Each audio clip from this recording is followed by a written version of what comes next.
I am the Tofu Golem. Please enjoy the video. You begin by updating the PS app and confirming your PSN sign-in. This prevents sync issues.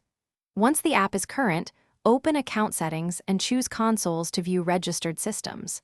Tap the console you want to replace or switch from and select Remove or Deactivate if you no longer use it.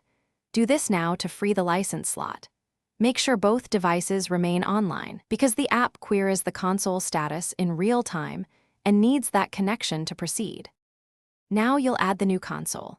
From Console Management, tap Add Console and follow the prompts to detect devices on your local network or enter the console's system name manually. The app communicates using your PSN credentials. Once the new console appears, choose Set as Primary to transfer game licenses and enable Remote Play.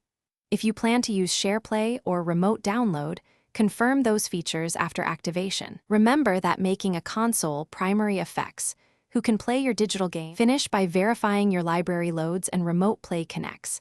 Start a short download or launch a game to confirm licenses applied.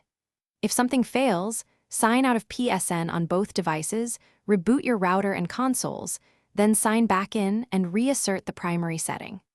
Once done, deactivate the old console from Account Management Online if it still shows as active. This single deactivation often resolves lingering license conflicts. Use it when the app cannot update console status automatically. Thanks for watching. Consider subscribing if we helped you today.